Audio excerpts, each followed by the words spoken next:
वैसे जरूरी नहीं है, लेकिन वीडियो को लाइक या फिर डिसलाइक कर दिया करें। इस मूवी के स्टार्ट में हम बारबरा नाम की एक छोटी लड़की को देखते हैं जो जंगल में जाकर एक रेड कलर का जूस बना रही होती है। जूस बनाने के बाद वो उसे जंगल में अलग अलग जगहों पर डाल देती है और फिर वो थोड़ी ही दूर एक जगह पर जाकर छुप जाती है। इसका मतलब ये था कि वो किसी को ट्रैप करने की कोशिश कर रही थी। इसके फौरन बाद हम एक डरावने से हाथ को देखते हैं जो कि उस जूस को हाथ लगाता है और ये सब कुछ दूर खड़ी बारबरा भी देख रही थी। इसके बाद हमें बारबरा की सिस्टर दिखाई जाती है जो कि अपने सिबलिंग्स के लिए खाना बना रही थी। इसी दौरान बारबरा का भाई अपने फ्रेंड्स के साथ वीडियो गेम खेल रहा था जिससे वो काफी शोर कर रहे थे, जिसकी वजह से बारबरा को गुस्सा आता है और वो टीवी बंद कर देती है और कहती है कि तुम्हें बिजली बचानी चाहिए, टाइम वेस्ट मत करो अपना। इस बात की वजह से बारबरा के भाई को काफी गुस्सा आता है। फिर जब बारबरा की सिस्टर उनसे खाना खाने के लिए कहती है तो उसका भाई उसे कहता है कि मुझे खाने में मीट चाहिए था। ये कहकर वो गुस्सा होते हुए वहाँ से चला जाता है। यहाँ पर हमें पता चलता है कि बारबरा की सिस्टर अकेले ही अपने सिबलिंग्स का ख्याल रख रही है। इसके बाद हम देखते हैं कि बारबरा जब ऊपर वाले रूम में जाने की कोशिश करती है तो उसे वहाँ पर अजीब सी आवाज सुनाई देती है जिसकी वजह से वो काफी डर जाती है और वहाँ से भाग जाती है। फिर बारबरा अपने पर्स की पॉकेट में एक छोटा सा हैमर रखती है। इसके बाद नेक्स्ट डे हम बारबरा को एक टूटी हुई ट्रेन के पास देखते हैं जिस ट्रेन पर बारबरा एक साइन बनाती है। इसके बाद वो एक बीच पर चली जाती है जहाँ पर सोफिया नाम की एक लड़की आकर बारबरा से बात करने की कोशिश करती है, लेकिन बारबरा उसकी बातों में इंटरेस्ट नहीं ले रही थी और उस लड़की से काफी रूडली बात कर रही थी। फिर नेक्स्ट डे जब बारबरा स्कूल जा रही होती है तो उसे सोफिया एक बार फिर से मिलती है और वो बारबरा को उसके साथ बस में बैठने के लिए कहती है, लेकिन बारबरा उसे साफ इनकार कर देती है। इसके बाद जब बारबरा स्कूल पहुंचती है तो वो अपने बनाए हुए साइंस को काउंट करने लगती है और उसे ऐसा करता उसकी क्लास टीचर देख लेती है, इसीलिए वो बारबरा का पीछा करती है क्योंकि बारबरा तो काफी अजीब ही बिहेव कर रही थी। इसके बाद बारबरा जब लंच कर रही होती है तो उसके पास एक लड़की आकर उसे बुली करती है और उसे परेशान करने की कोशिश भी करती है। तभी इस बात से परेशान होकर बारबरा उसके हाथ पर स्पिट करती है जिसकी वजह से उस लड़की को काफी गुस्सा आता है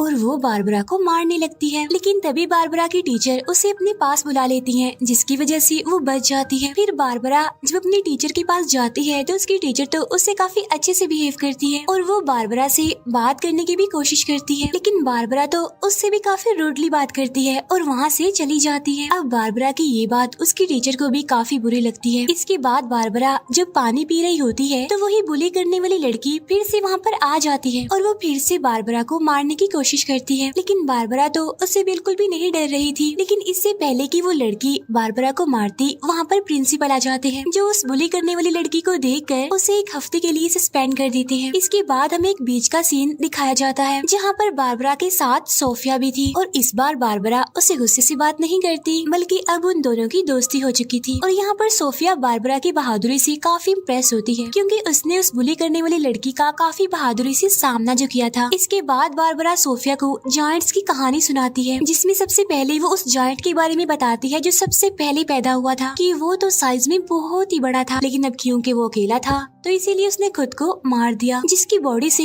बहुत सारे जायंट्स पैदा हुए जिनमें एक तो वो जायंट्स थे जो बर्फ में रहते थे, दूसरे वो जायंट्स थे जो एक ही दफा में बहुत सारे लोगों को मार देते थे, तीसरे जायंट्स वो थे जो बच्चों के खून से नहाया करते थे और एक जायंट्स वो भी होते हैं जो तुम्हें तभी नजर आते हैं जब बाकी जायंट्स तुम्हारे आसपास आने वाले होते हैं और इनसे भी खतरनाक होते हैं टाइटन्स जिनकी सिर्फ आवाज सुनकर ही इंसान कांप उठे। अब बारबरा की बातें सुनकर सोफिया काफी डर जाती है। बारबरा उसे ये भी बताती है कि इन सब जायंट्स को पकड़ने के लिए मैं एक ट्रैप भी बनाती हूँ ताकि मेरे ट्रैप में वो जायंट्स फंस जाएं और मैं उन्हें मार सकूं। इसी दौरान बारबरा उसे अपनी पॉकेट में रखे हुए छोटे से हैमर के बारे में बताती है कि वो हैमर जायंट्स की हड्डियों से बना हुआ है जिसकी मदद से वो सारे जायंट्स को मार डालेगी। अब यहाँ पर हमें पता चलता है कि इस हैमर को तभी निकालना है जब उसकी जरूरत हो।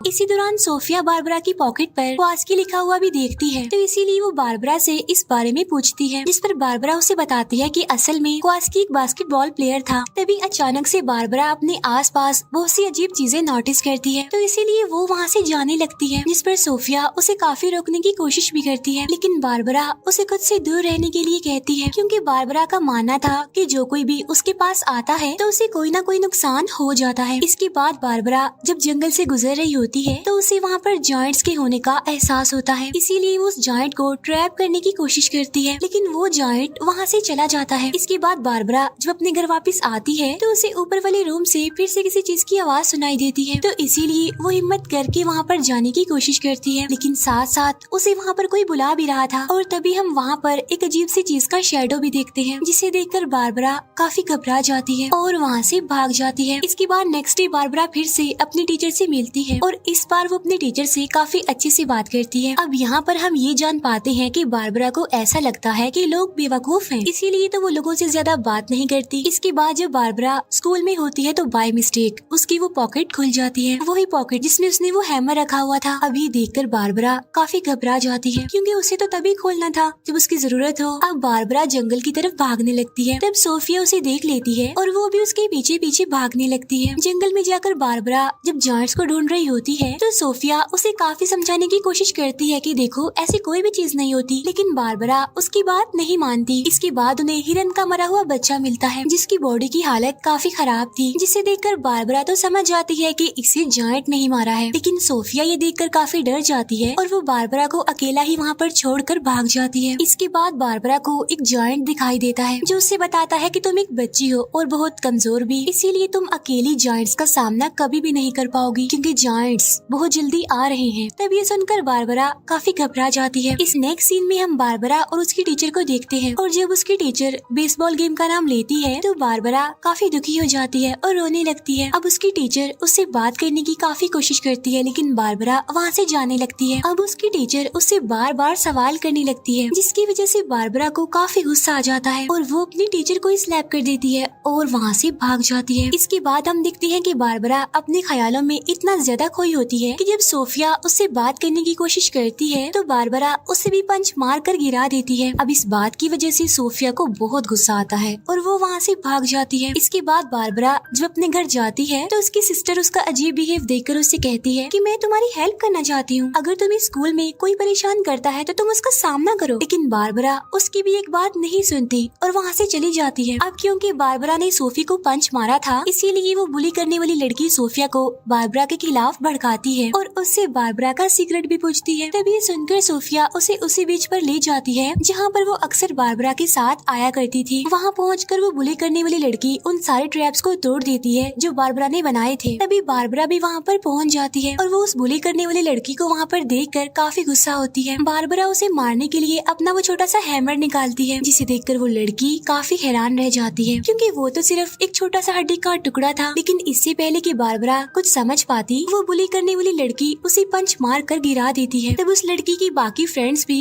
बारबरा पर अटैक कर देती है और उसे इतना मारती है कि बेहोश कर देती है। इसके बाद जब बारबरा की आँख खुलती है तो वो खुद को अपने ऊपर वाले रूम में पाती है, जिसकी वजह से वो काफी डर जाती है। वो देखती है कि रूम के बाहर सोफिया खड़ी हुई है और वो उसे पूछती है कि तुम मुझे यहाँ ऊपर क्यों लेकर आई हो, तुम्हें पता नहीं यहाँ पर जायंट्स हैं। ये सुनकर सोफिया डर जाती है और वहाँ से भाग जाती है। इसके बाद बारबरा डरते हुए अपने घर से बाहर आकर अपने टीचर के पास जाती है, जहाँ पर वो अपनी टीचर से बात करने की कोशिश करती है, लेकिन उसकी टीचर उसकी बात पर ध्यान नहीं दे पाती, क्योंकि वो अपनी फैमिली के साथ बिजी होती है। तब बारबरा उसे कहती है कि सब मरने वाले हैं।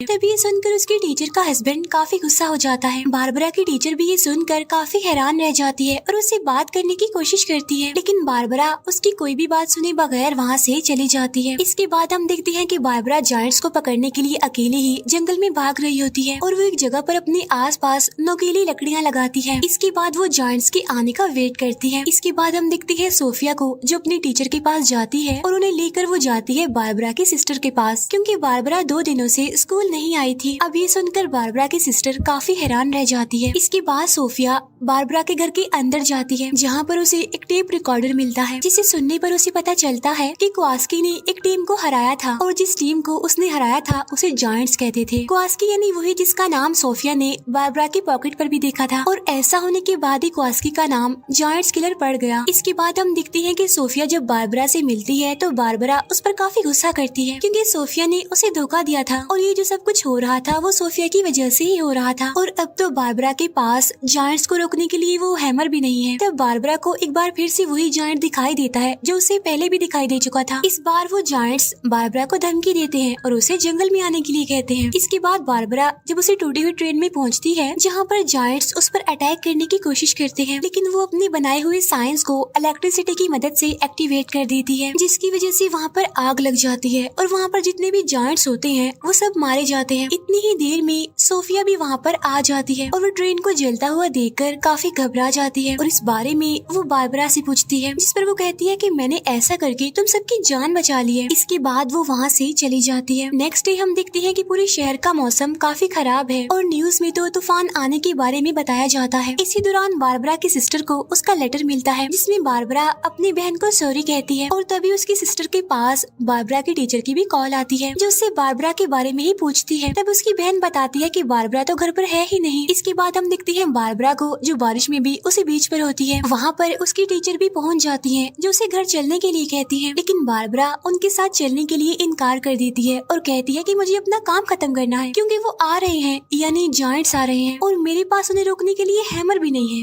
अब यहाँ पर हम देखते हैं कि बारबरा की टीचर बार बार उसे उसकी मदर की याद दिलाती है और उसे घर चलने के लिए कहती है। यहाँ पर हम जान पाते हैं कि असल में बारबरा की मदर बीमार है, इसीलिए तो उसकी टीचर उसे इस चीज का सामना करने के लिए कहती है, लेकिन हर बार की तरह बारबरा इस बार भी वहाँ से भाग जाती है। फिर वो एक बीच के किनारे पहुँचती है जहाँ पर उसे सोफिया मिल जाती है। उस टाइम बारिश भी काफी तेज हो रही होती है। बारबरा सोफिया को वहाँ पर बने एक छोटे से घर में छुपा देती है और खुद वो अकेली ही जायंट्स का सामना करने के लिए बिल्कुल तैयार हो जाती है। और जब एक जायंट बारबरा पर अटैक करता है तो उस टाइम उसे अपनी पॉकेट से एक लाइट निकलती हुई दिखाई देती है और जब वो उस पॉकेट को खोलती है तो उसमें से एक हैमर निकलता है जो कि असली का था। फिर वो उस जायंट को कहती है कि तुम मेरी मदर को कभी भी नुकसान नहीं पहुंचा पाओगे। फिर बारबरा उसी हैमर से उस जायंट पर अटैक कर देती है जिसकी लाइट से वो जायंट इंजर्ड हो जाता है। इसके बाद हम देखते हैं कि वो जायंट बारबरा से बड़े ही प्यार से कहता है कि मैं तुम्हारी मदर को नहीं बल्कि तुम्हें लेने आया हूँ यहाँ पर। अब ये बात सुनकर बारबरा काफी हैरान होती है और उसे कहती है लेकिन मैंने तो तुम्हें हरा दिया। अब यहाँ पर बारबरा को ये बात पता चलती है कि वो चाह कर भी अपनी मदर को नहीं बचा सकती, जिसकी वजह से बारबरा काफी गुस्सा हो जाती है। इसी दौरान वो जायंट बारबरा को अपने हाथ में उठा लेता है और उसे खाने की कोशिश करता है, लेकिन बारबरा अपने हैमर से उस पर फिर से अटैक करती है जिसकी वजह से वो जायंट उसे नहीं खा पाता और वो जायंट वापस भी चला जाता है, जिसकी वजह से शहर का मौसम भी अब काफी बेहतर हो गया था। इसके बाद सोफिया बाहर आकर बारबरा को काफी आवाजें लगाती है और ठीक उसी टाइम बारबरा तो पानी में डूब रही होती है और उसे उस टाइम जायंट की आवाज भी सुनाई दे रही होती है जो उसे कह रहा होता है कि एक दिन तो सबने मरना है, इसीलिए जब तक तुम्हारे पास टाइम है तुम अपने हर एक मोमेंट को ऐसे जियो जैसे वो तुम्हारी जिंदगी का आखिरी पल हो। ये सुनकर बारबरा की जीने की उम्मीद फिर से जाग जाती है और इसीलिए वो पानी से बाहर निकल आती है। इसके बाद बारबरा हिम्मत करके ऊपर वाले रूम में जाती है और यहाँ पर हम देखते हैं कि इस रूम में कोई और नहीं बल्कि उसकी मदर है जिनकी हालत काफी खराब है, यानी वो काफी बीमार है। वो बारबरा को वहाँ पर देखकर काफी खुश होती है क्योंकि उन्हें लग रहा था कि वो कभी भी बारबरा से दोबारा नहीं मिल पाएंगी। इसके बाद बारबरा अपने बिहेव पर अपनी मदर से माफी मांगती है। इसके बाद हमें कुछ दिनों बाद का सीन दिखाया जाता है जहाँ पर बारबरा की मदर मर चुकी थी, जिससे बारबरा काफी दुखी होती है और रोने लगती है। इसके बाद जब वो अपने रूम में होती है तो उसे बाहर से किसी की आवाज सुनाई देती है और जब वो विंडो से बाहर देखती है तो वहाँ पर कोई और नहीं बल्कि वही जायंट था जो शायद बारबरा को देखने आया था, ये चेक करने के लिए कि बारबरा उसकी मदर के मरने के बाद ठीक है भी या फिर नहीं। तब बारबरा इमोशनल होते हुए उसे बताती है कि मैं बिल्कुल ठीक हूँ। इसके बाद वो जायंट वहाँ से चला जाता है और ये मूवी यहीं पर एंड हो जाती है।